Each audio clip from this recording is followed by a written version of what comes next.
YouTube family? What's up, family? How y'all doing today? We hope that whenever you all are watching this video, you are having an amazing day. We want to apologize that we really haven't been posting on our YouTube channels. I know that a lot of our followers be staying tuned and wanting to know what's going on with our life and everything, but we just been so busy. You know, his daughter was just on the truck with us. Y'all know we truck drivers and we stay, you know, rolling. That explains all the junk back there. We're headed to Maryland right now, so we bought basically half the truck with us. So anyway, so I knew that I wanted to make a video today and post it up there to keep y'all posted and keep y'all entertained and keep y'all encouraged. First and foremost, I want to thank you all, and I'm sure Brandon does as well, for watching his testimony video and liking and commenting and giving him the feedback on how y'all, you know, felt about his testimony video. Because one thing about him and I is we love to encourage people through our testimony. So thank y'all for supporting him and loving him and making him smile. And I mean, I'm sure he has a few words for y'all. Yeah, I'd like to thank everybody for supporting and watching, you know, and everybody that's reached out and, you know, told me that my story helped them and gave them hope. You know, that really makes me feel really good. So thank you. Continue to support, man. And you know, that's what it's all about, just being able to help somebody. I feel like I helped a couple people, or just them reaching out and telling me, you know, that's real big. So that continues to make me to go in the right direction and not the wrong one. So thank you, y'all. Facts. No, seriously, thank y'all for the bottom of my hearts, because that really is our, you know, really is our goal with our page, is to make y'all laugh and crack up and really brighten y'all day, but also to keep y'all encouraged and uplifted, because life gets hard sometimes. You know, we go through things, and I truly believe that we are overcomers by the power of our testimony, and that's why we're able to, you know, share our story with you all and share our testimony with you all, because we like to really help and encourage people. So I'm going to jump right into it. You know, he already did his testimony, and was supposed to do my testimony and post my testimony, but like I said, I've been sidetracked doing any and everything. So here I am. You know, a lot of you who know me personally, and some of my followers know me personally, already know my story. But again, this is a different platform. It's a lot of different people watching. So a lot of people don't know my story, and I want to share it in hopes that you all are encouraged regardless of what we go through, whether your story sounds like mine or doesn't sound like mine. I hope that my story gives you hope, gives you courage, and gives you strength to keep going in spite of everything of what you go through.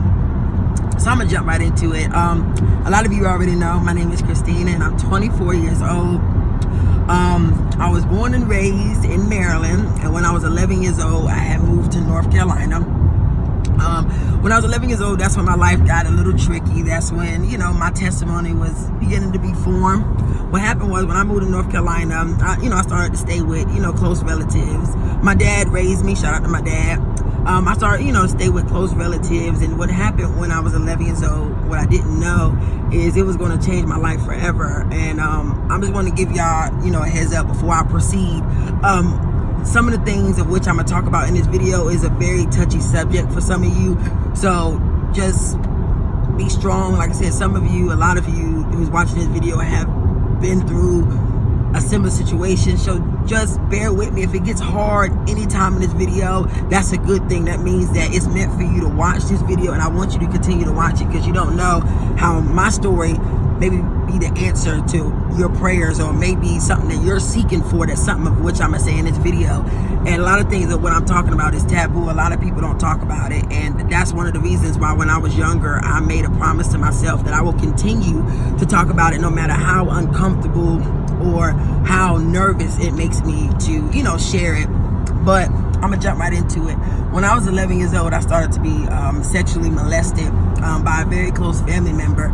And as you can imagine, being 11 years old and having something like that happen to you, it really had my mind like twisted and discombobulated and confused. I was extremely confused. When I think back on it now, I just think back at how confused that 11-year-old child was, because I've never been taught, you know what I'm saying, that something like this could happen. So when it started to happen, it had me so confused and discombobulated in my mind. And not only that, but it was by a very close and trusted family member. You know what I'm saying? You think that bad stuff happens, you know, with the monsters under the bed or strangers or people you don't know, because you always teach your child about stranger danger, but you never teach them about family danger or you know, friend danger. You always teach them to watch out for, you know, I was always raised to, you know, watch out for people who you don't know. Maybe I always been taught to you know, watch out for the people, you know, the strangers you don't know. Don't talk to strangers or any of that. So when this was going on, it really had me twisted and discombobulated, and it was ongoing for years, actually. It actually went on from the age of 11. I didn't come out till I was almost 16. So it went on for about 5 years, and over the course, the longer I stayed in it, longer, baby, are you okay? You swerving. Okay, the longer I stayed in it, you know, the more twisted and discombobulated I became, the more confused I became. I was just extremely, from that age, 11 to 15, I was extremely confused. I had, you know, I feel like I lost my identity, you know, as a child. So anyway, when I was 15 years old, I knew that I did not want my life to continue like this. I didn't know what the other side of my life was supposed to look like, you know what I'm saying, because I was so twisted. But I knew that the situation that I was in, I knew that I didn't want to go through it any longer. You get what I'm saying? And one of the main questions that survivors, I don't consider people who's ever been sexually molested or raped as victims, because we were victimized, but when we come out, we choose to be survivors. So if you're watching this video and you ever went through being molested or raped, you're not a victim, you're a survivor, because you're still here to tell the story. But anyway, one of the main questions that we receive is, what took you so long to tell? And the only response that I have to answer that, the best way I know how to answer that, everyone has different ways to answer that. The best way I know how to answer that is, when you're in kindergarten, they teach you how to spell your name. They teach you how to write out your address. When you're in first grade, they teach you spelling words. When you're in second grade, they teach you timetables. The reason why I say that is, nowhere in those lines do they teach you how to tell that someone is sexually molesting you. Nowhere in my life was I ever taught that if someone sexually touched you, you come and this is the words that you say. A child can't even begin to articulate and form the words to even tell somebody, okay, this is happening to me, because you at such a young age, you don't even really know what's going on. And by the time you even come to grips of what's going on, you're already so twisted, because people don't understand. When you are molested, it first starts out with grooming. You know what I'm saying? The person wants to get you to a point where they feel like they can trust you, where they know that you won't tell. So by the time you kind of figure out what's going on, you already twisted. You know what I'm saying? So by the time I was 15, I knew that I wanted differently for myself. I knew that I wanted better. And I knew that I was so hurt. I wasn't able, with my situation that I was going through, my person wouldn't allow me to date. So I couldn't date other boys, you know what I'm saying, like typical girls my age that was doing, you know, dating young boys. So I couldn't date. I basically really couldn't live as a teenager, as a preteen, as a teenager, because of the abuse that I was going through and just how severe it was. And it goes way more in depth and deeper, but I just want to give y'all a broad view, you know what I'm saying? So when I was 15, I decided that that I had to tell. Again, I didn't know how to tell, because it's been going on at this point for 5 years. So at this point, I didn't know how to tell. I didn't know what to say, what to do. And shout out to my friend Jaleesa Weidman. I met her when I was 15. We both was in class together. And I had confided in her and told her what was going on. She was so shocked. And I told her that I was ready to tell, but I didn't know how to tell. So what we would do was, after school, we would sit down and I would write out, you know, what I would say to my family, or how to say it to my family. Because at this point, I started to feel like it was my fault. And I know that a lot of y'all have experienced that guilt feeling because of your abuse. You felt like some way, somehow, you are to blame for that. But I want to tell you that you are not to blame for that. You was a child. You didn't know better. You know what I'm saying? Regardless of what anybody has said to you about the situation, you were a child and you did not know better. Adults know better. Children don't know better. And children are very easily to be manipulated. And that was my case. So I would write out, time and time again, what I would say to my family. So finally, June 21st, 2011, I'll never forget the date. June 21st, 2011, I finally came out and told my family. And it was the hardest thing. Even to this day, I'm 24 years old and I've been through some things, y'all. Still to this day, that was the hardest thing that you can require or even imagine for a child to do. And like I said, I was a 15-year-old child, and it was the hardest thing that I've ever done. And I didn't know then, but what I know now, a lot of reasons why people who be molested doesn't tell is because, unfortunately, a lot of times their family members and friends that take the adult side, the molester side, and you don't, or the abuser side, and you don't really understand why. You know what I'm saying? So it really confused you. And I didn't know that then. So when I came out and I shared my story, believe it or not, there was several people that took his side. People who I thought would take my side ended up taking his side. Shout out to my dad for always standing by me and always encouraging me and always being there for me. You know what I'm saying? But a lot of people, unfortunately, don't have that one person, and I did. So, I came out and shared my story, and like I said, it took everything inside of me to even tell my story. But even when I came out, people were blaming me. People would say, well, what took you so long to tell? But truth be told, a child should never be put in that position. And the reason why I say that is you should never have been put in that situation to tell. So don't never allow someone to ask you what took you so long to tell, because you should have never been put in a situation to have to tell that. That's not something that you should have to tell. It's not something that a child, should have to go through. So as you could imagine, after coming out and sharing my, telling my story and seeing the reactions from some of my family members, it drove me into very deep depression. Brandon, baby, you are falling asleep. Are you okay over here? I know, baby. Just pull over. Yeah, just pull over, man. You over here struggling. My bad, y'all. We trying to drive. My man over here sleepy. Just pull over, man. So anyway, I'm gonna finish this video because I done tried to make this video so many times and everything just keep getting in the way of it, and I'm not gonna let anything else get in the way of it. Just pull over and I'll just take over. But anyway, so I forgot where I was even at. So as you can imagine, when I came out and told, and some family members and stuff, people were saying I was crazy. People were saying I was lying. And if you're watching this video and you're on the other side and you've had a family member or a friend tell you that they were sexually molested, believe them. A child has no reason to lie.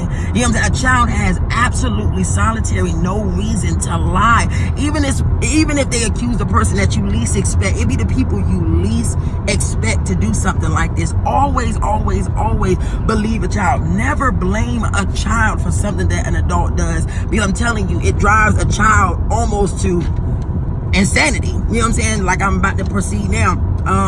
When I was 15 years old and I just turned 16, after that I fell into very deep depression, extreme deep depression, because first of all, my dad did he made the best decision of his life with getting me into counseling, which saved my life. But when I first started counseling, it was so difficult for me because I didn't know what this man was doing to me for 5 years. I had no idea. He had me so brainwashed and so confused that he made me think that what he was doing was not actually what he was doing. I didn't even know what he was doing to me was molestation.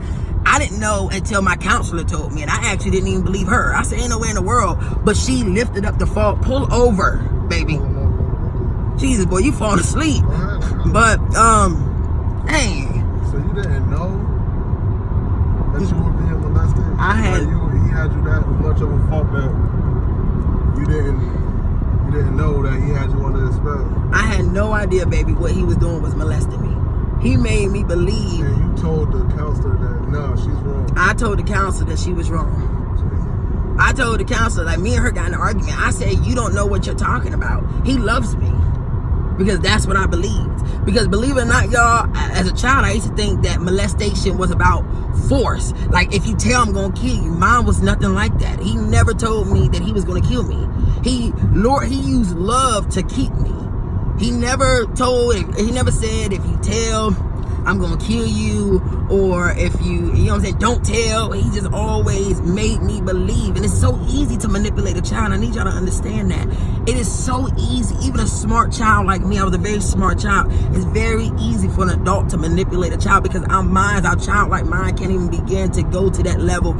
So I was so sick, so twisted, and I didn't believe, like I said, and it took a while for my counselor to lift up that fog off my head to make me realize that what he was doing was molesting me. So as you can imagine, I grew hatred towards him. I grew hatred towards my family. That, you sure you can't keep driving? Are you that sleepy? I'm just saying, if you dialogue with me, then maybe you can stay up. But, sorry y'all about all this, you know what I'm saying? But, so as you can imagine, I grew hatred towards family members that took his side, grown adults that took his side, and you would think that they would know better. Very depressed, very angry. I was a junior in high school. It was very hard for me to focus in school, as you can imagine, because I'm not like other kids my age. I can't do what they do, you know what I'm saying? Because I got this craziness hovering over my head. So I fell so deep into depression, I started to feel very suicidal. I didn't even want to live anymore. I wanted to die because I just couldn't imagine why someone like me had to go through that situation. I'm sure that so many of you who've gone through that situation have felt the same way. You have asked, why me? What did I do to deserve that? And I attempted suicide several times. I say about 4, and each time I would do it, because a lot of times we get suicidal, we want to die, not because we want to die, but because we want the pain to end. And believe it or not, every time before I attempted suicide, I would pray and say, God, if it's not meant for me to die, keep me here. But it still wouldn't keep me from attempting it the next time or the next time after that. But finally, the 4th time I attempted suicide, I was just at my wit's end. It wasn't getting any better. The pain was so bad, it was so intense. And the 4th time, you said what, baby? So we tried 4 separate times to kill yourself. I tried 4 separate times. The first time, I'm not gonna go explicit because unfortunately some of you who are watching this video may be feeling suicidal, and I don't want to give you any ideas. I want to give you the hope, you know what I'm saying? But I will say that the first time I overdosed. I attempted to overdose. I took over 25 sleeping pills. And before I went to sleep, I said, God, if it's meant for me to survive, if it's meant for me to live, let me wake up for school the next morning. And I woke up for school the next morning, no sickness, I didn't throw up, nothing. As if I never took those sleeping pills. Never. I was so devastated, but I felt a little happy, like, maybe there is a reason. But I kept trying. The 4th time I attempted it, I prayed and said, okay, God, this is the 4th and the last time I'm trying. You said the 3rd time was going to be a charm, but I see maybe I need to try again. So I tried it a 4th time. I got on my knees and said, God, listen, I tried 3 other times. I want to die. I don't want to live no more. I'm crying, y'all. I'm crying. I said, I want to die. I said, but listen, if I live past this time, I know I said it to you time and time again, if I live past this time, I will never do it again. Not only will I never do it again, but I will choose to heal, and I will choose to help your people if you allow me to survive it this time. So that shows you right there that I didn't want to die. I just wanted to know that it was a way out. So I attempted suicide for the 4th time, and this time I tried to hang myself. And the way that I did it was short of work. I mean, I thought it was, but as y'all can see, I survived it. And the 4th time I survived, it was so miraculous. And again, no one ever knew when I was suicidal. There was a lot of times there would be my dad and my brother in the living room. They didn't even know I was in my bedroom trying to kill myself. But as you can see, I survived it. After that 4th time I survived it, I said, you know what? I don't know how I'm going to do it. I don't know when I'm going to do it. I don't know how I'm going to get through this, but I'm going to choose to get through it. And from that day to this day, which is 6 years later, I'm a living witness that it does get better. I'm a living witness that you can heal. You know what I'm saying? I started to learn to forgive. We got to understand that forgiveness is not for them. It's for us. You know what I'm saying? When you harbor hatred and animosity and unforgiveness in your heart, that only hurts you. That other person can't feel that. You know, that other person apparently don't care, because if they cared, they would have never did what they did to you. You know what I'm saying? Forgiveness is for you. Forgiveness is honestly key to your true healing. You know what I'm saying? So when you are truly ready to heal and really release your past, you have to first forgive. Not forgive saying what you did was okay, but saying that I've accepted the fact that I can't change what you've done to me, but I refuse to allow it to keep me bondage. I refuse to allow what you did to me to define me, but I will define it. You know what I'm saying? What happened to me does not define me. I'm not that little girl. What happened to me does not dictate my life.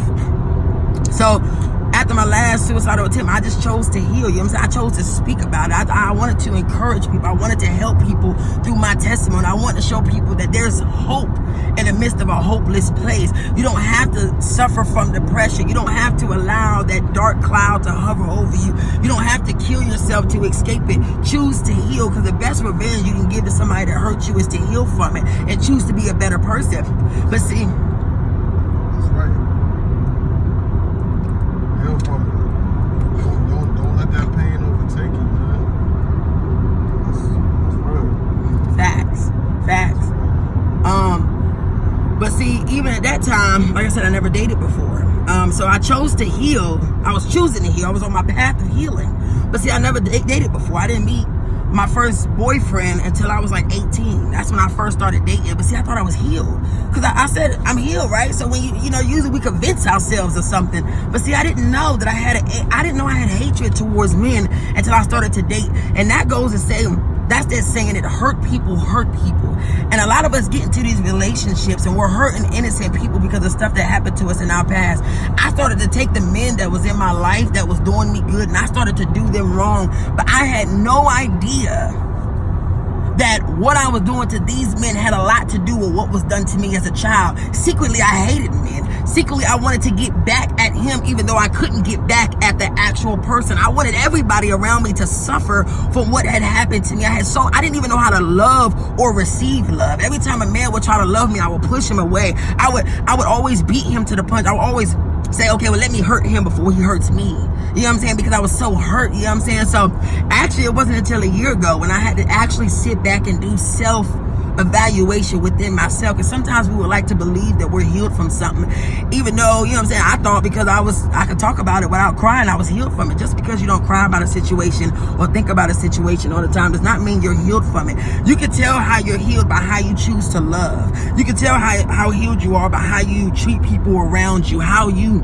accept how others, you know, treat you. You got to learn, especially when you've been molested or raped or anything. It's a really hard thing to learn how to love yourself because of what you went through. You blamed yourself, you shamed yourself, and you have very low self-esteem because of what happened to you. But you truly have to learn to love yourself. You have to learn to be a better person. Don't continue the cycle. And I'm not just talking about just molested, but don't continue that vicious cycle of just because something like that happened to you as a child. Don't settle for less, meaning accept love. You deserve to be loved. You didn't deserve what happened to you. You didn't deserve that hurt that person caused you. And I know that so many of you are watching this video and can actually feel where I'm coming from, because so many men and women, because men, y'all go through it too.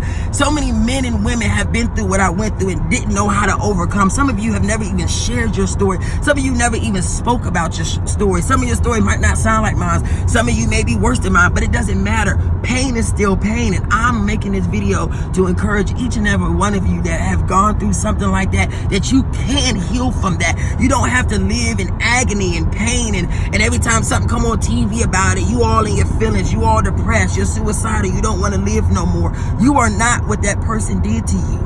You are whoever you choose to define yourself. I'm not a victim of sexual molestation. I'm a survivor. That's who I am. You know what I'm saying? I'm an advocate against it. I speak against it. I bring awareness to it. And you know what I'm saying? I tell people that you can heal. You can heal. You know what I'm saying? I didn't know real love. Honestly, all I kept accepting was broken love from broken men, because that's the only love that was demonstrated. I knew love as hurt. Anytime a man hurt me, that's the way subconsciously I would receive love. It wasn't until I met Brandon, which is truly the apple of my eye. He is truly, truly, truly the apple of my eye, because he taught me real love. And honestly, meeting him, he allowed me to see even more brokenness within me. You know what I'm saying? That I had to heal from, because perfect love literally covers a multitude. You know what I'm saying? Perfect love, you know what I'm saying, will cause you to see the brokenness in you. And that's exactly what he did. You know what I'm saying? He pushed me to a whole new level of healing. You know what I'm saying? As long as we live, you know what I'm saying, we're going to be healing from something. But I encourage each and every one of you to choose to heal, to choose to love, choose to forgive. Again, not saying what they did to you was okay, but get to a place where you're not angry with them anymore. You know what I'm saying? Anger just hinders you. It just holds you back. Me being angry at him, I don't even talk to him. I haven't seen him in 9 years. Well, I look like I hate him. But what he did, what is hating him doing? Hating him would only hinder me. I choose to love. I wish him the best. You know what I'm saying? And I sincerely mean that. No hatred, no animosity, nothing. You know what I'm saying? Choose to heal. Choose to love. Choose to live your best life, not just outwardly, but inwardly. You know what I'm saying? Go to counseling. Everybody always think counseling is very taboo. They think it's something wrong with doing counseling. Nothing is wrong with counseling. There really are people here that can help us to get from point A to point B. You know what I'm saying? These people actually have a real gift to get us from point A to point B. And the counselor is legit what saved my life. She saved my life because she brought awareness to stuff that I like to hide from. You know what I'm saying? A lot of us are in denial. We don't want to believe things that is actually true. So I hope that this video right here, you know what I'm saying, I hope that y'all hearing my story and seeing my life. Because, you know what I'm saying, everybody always see me laughing and happy, but I had to work for this smile, because for years I didn't have it. For years I was trying to kill this smile. You know what I'm saying? So be strong, be encouraged. It does get better. I don't care what it looks like in your life right now. I'm talking to you. You watching this video. There's a reason why you clicked on this video. There's a reason why you've been watching this 26-minute long video anyway. Be encouraged. Stay encouraged. I don't care how bad it looks, how bad it feels, whether you've gone through my situation or a different one. Pull over. I don't care if you go through my situation or a different situation. You can and you will make it. Question. Okay. While you were going through, you know, when you started dating, I know like you had to have like a distrust for men, because you felt like somebody that you thought you loved played you like a sucker. So I know you had like trust issues, major trust issues when it came to your relationship. Like you can't trust men type thing. Is that the truth? A lot that happens with a lot of people who's been molested, but surprisingly with me, it's not that I didn't trust them, but I always wanted, in a way I did believe that they was gonna hurt me. I always believed that a man was out to hurt me, because a trusted family member that hurt me, I believed for so many years that he loved me, and he twisted and disoriented my belief about love. I believe that love hurt, because that's all that my molester did to me. So when I started to date, I did believe that every man was out to hurt me. At the beginning, I thought that you was gonna hurt me, believe it or not, and I don't think I ever shared that with you, but I thought that you was gonna hurt me some way, somehow. Because every relationship I've ever been in, they did end up hurting me. You know what I'm saying? That's why you was running so hard, right? I was running because, you know, when you're molested and go through something like that, unfortunately, you tend to attract broken people. Unfortunately, a lot of women who's been molested are in a relationship with an abusive man, or a man that treats them bad, because that's the broken love that they're used to. Not all women. The women that choose to heal and choose to put a foot down, you know what I'm saying? And because I was in relationships where, you know what I'm saying, men were putting their hands on me and stuff like that, you know what I'm saying? Because I was just so used to broken love. And so I did have a distrust for men, actually. I did. I didn't never had distrust as far as like cheating, but I did think that they was going to hurt me as far as, you know what I'm saying, other ways. You know what I'm saying? Just right there. So, but yeah, you right about that. Yeah, I did. I can imagine. I mean, going through something like that, it definitely. I know me. If I was molested by a female, I would look at and they play with my head, and, you know, have me believing something, and I found out that there was a lie. Like I'll be looking at every other female like with with skepticism. Because I'll be like, damn, what's your real intentions? And that's what I used to Can I believe everything you tell me? Like, I seen how deep it could get with the manipulation of other people. So I know you're not manipulating me right now. So I can understand. Yeah. And the way I got through that is, and I want you all to do the same thing, I want you to separate people from people. You get what I'm saying? I want you to separate your past from your present. Meaning, just because you was molested and a man hurt you does not mean that everybody is out to hurt you. You get what I'm saying? And if you walk through life thinking that way, you will miss out on a lot of opportunities. You get what I'm saying? And I had to think that, I had to believe that when I started dating Brandon. It was so hard because I would run for him for so long because I was so scared of love, and because I was scared that he was going to hurt me. So I had to separate Brandon from the man who molested me, and also my past relationships, because Brandon is not. I'm not them, and I can run fast. I'll ran your ass down. Yeah, he did. Like, you know what I'm saying? How you do it?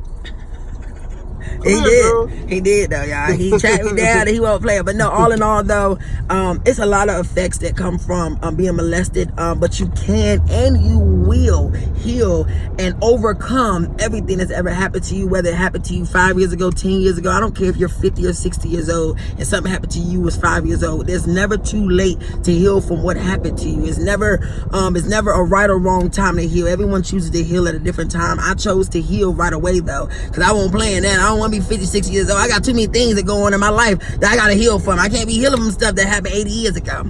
So I hope that my video encouraged y'all. I know it's 31 minutes long. I'm super sorry about that. But I truly believe that, you know what I'm saying, you all will be encouraged by the power of my testimony. And I love y'all and I thank y'all. Stay blessed, stay encouraged, and stay tuned. Like, comment, and subscribe. And we appreciate y'all.